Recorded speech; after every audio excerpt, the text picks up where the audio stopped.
Assalamualaikum warahmatullahi wabarakatuh. Baik siswa-siswi kelas 7 dimanapun kalian berada, tetap semangat dan jaga kesehatan selalu.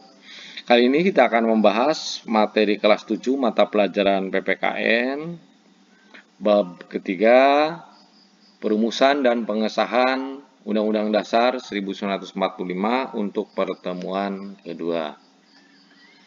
Pertemuan kedua ini akan membahas tentang submateri kegiatan sidang BPUPKI kedua, yaitu tanggal 10-17 Juli.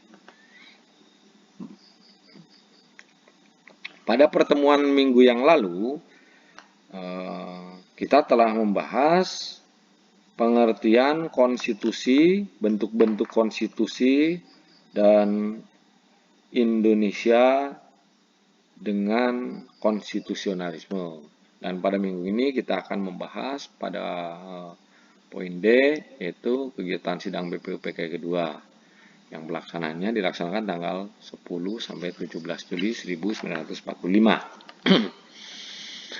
Konstitusi adalah hukum dasar yang dijadikan pegangan dalam penyelenggaraan pemerintahan negara. Oleh karena itu, menurut Jimli Asidik, konstitusi bukan undang-undang biasa. Konstitusi tidak ditetapkan oleh lembaga legislatif biasa, akan tetapi oleh badan khusus dan lebih tinggi kedudukannya. Dalam hierarki hukum, konstitusi merupakan hukum yang paling tinggi dan fundamental sifatnya, sehingga peraturan-peraturan di bawahnya tidak boleh bertentangan dengan Undang-Undang Dasar ini atau konstitusi.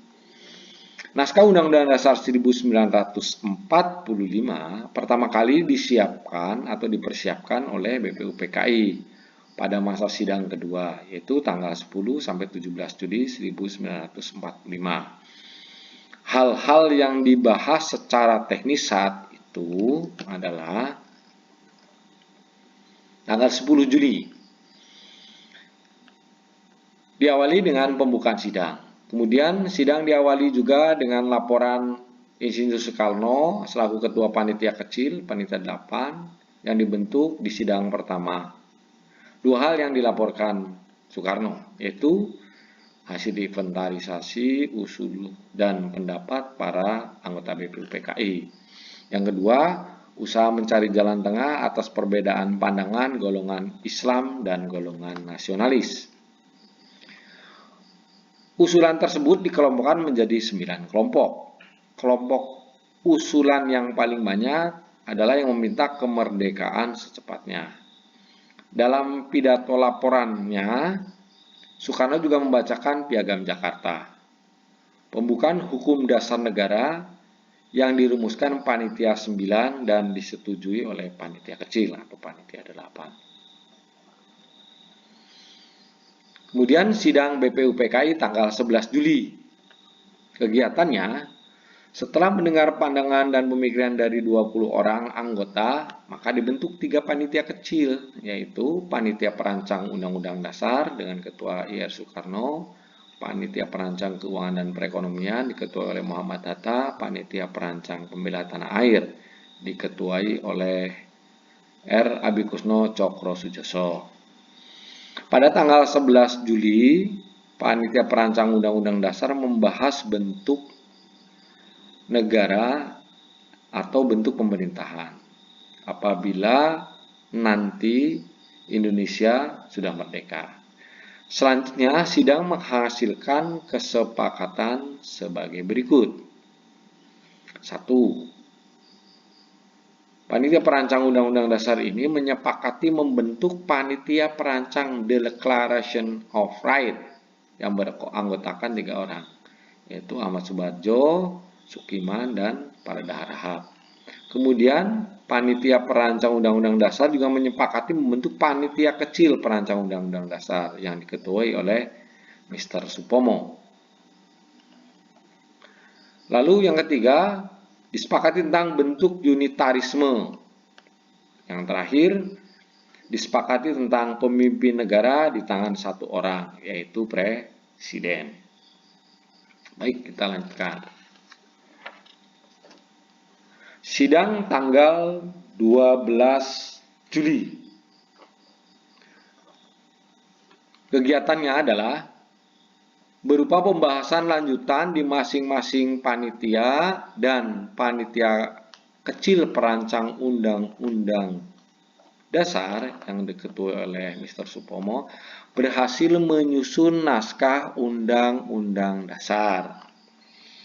Selanjutnya pada tanggal 13 Juli, pembahasan hasil kerja panitia kecil perancang undang-undang dasar yang diketuai oleh Supomo, yang tugasnya adalah khusus merancang isi-isi pasal dan pada undang-undang dasar yang beranggotakan 7 orang, yaitu Profesor Supomo selaku ketua, Mr. KRMT Wongsonegoro anggota, Mr. R.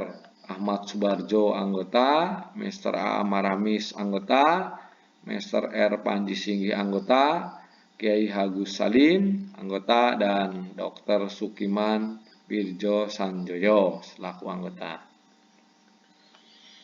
Panitia kecil perancang undang-undang dasar pada tanggal 13 Juli berhasil membahas dan menyepakati antara lain ketentuan tentang lambang negara, bentuk negara kesatuan, sebutan Majelis Permusyawaratan Rakyat. Selanjutnya, dibentuk panitia penghalus bahasa terhadap perancangan undang-undang dasar tersebut. Panitianya terdiri dari Husein Jayadiningrat, Haji Agus Salim, dan Profesor Mr. Supomo. Itu hasil sidang tanggal 13 Juli. Sekarang tanggal 14 Juli. Kegiatan sidang membahas tentang rancangan akhir dari pernyataan kemerdekaan, pembukaan yang di dalamnya adalah Piagam Jakarta yang membuat dasar negara. Waktu itu masih namanya Piagam Jakarta. Yang ketiga, pasal Undang-Undang Dasar Negara yang terdiri dari 42 pasal. Ada 5 pasal masuk tentang aturan peralihan dalam keadaan perang, serta 1 pasal mengenai aturan tambahan. Itu hasil sidang pada tanggal 14 Juli. Selanjutnya, sidang tanggal 15 Juli. Kegiatan sidang adalah pembahasan lanjutan tentang rancangan akhir Undang-Undang Dasar. Setelah Ketua Perancang Undang-Undang Dasar, yaitu Soekarno, memberikan penjelasan naskah yang dihasilkan dan mendapatkan tanggapan dari Muhammad Hatta, selanjutnya Mr. Supomo sebagai Ketua Panitia Kecil Perancang Undang-Undang Dasar diberikan kesempatan untuk memberikan penjelasan terhadap naskah Undang-Undang Dasar dan menjelaskan tentang betapa pentingnya memahami proses penyusunan Undang-Undang Dasar. Selanjutnya, sidang tanggal 16 Juli 1945. Kegiatan sidang adalah menyepakati hal-hal sebagai berikut. 1. Isi naskah Undang-Undang Dasar. Kemudian, isi usulan panitia perancang keuangan dan perekonomian, dan isi usulan panitia perancang pembela tanah air. Dan yang terakhir, sidang BPUPKI tanggal 17 Juli 1945. Kegiatan sidangnya adalah penutupan sidang. Baik, demikian pembahasan materi terkait kegiatan sidang BPUPKI kedua tanggal 10 sampai 17 Juli 1945.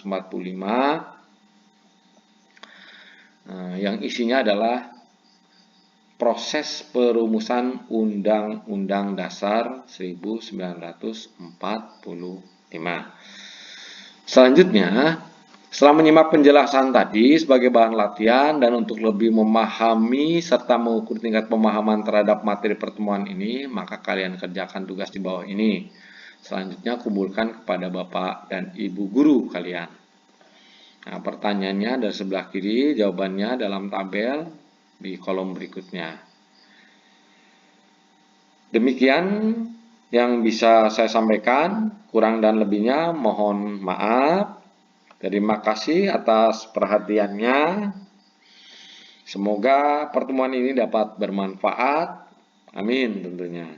Akhir kata, wassalamualaikum warahmatullahi wabarakatuh.